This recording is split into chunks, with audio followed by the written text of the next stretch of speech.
రేవంత్ రెడ్డి ఈ పద్దాక ఆయన ఢిల్లీకి వెళ్తూ ఉంటారు. ఆయన ఢిల్లీ వెళ్ళినప్పుడల్లా ఎయిర్పోర్ట్‌కి వెళ్తారు. ఎయిర్పోర్ట్‌కి వెళ్ళేటప్పుడల్లా కాన్వాయ్. మన చంద్రబాబు గారైనా, రేవంత్ గారైనా అధికారంలోకి వచ్చాక ఒక స్టేట్మెంట్ బాగుంటాయి. వాళ్ళ మీడియా కూడా అది బాగా ఫోకస్ చేద్ది. వీఐపీ ట్రీట్మెంట్లతో జనాలను ఇబ్బంది పెట్టద్దు, కుయ్యలు సౌండ్లు ఉండకూడదు, ట్రాఫిక్ ఆపకూడదు.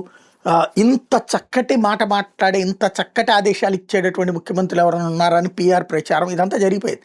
సీన్ కట్ చేస్తే ఇప్పుడు కథ మారిపోయింది.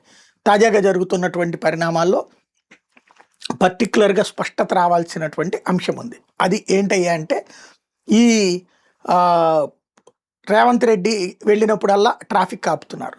ఆయన ఇదే శంషాబాద్ ఎయిర్పోర్ట్కి వెళ్ళినప్పుడు ట్రాఫిక్ ఆపడం, అనేక మంది విమానాలు ఎక్కడానికి వెళ్ళే అందరూ రిచ్చే బ్యాచ్నే ఉంటారు. కార్లలో పోయాడు వాళ్ళందరూ నానా తెప్పలు పడుతున్నారు, ఫ్లైట్లు మిస్ అవుతున్నారు.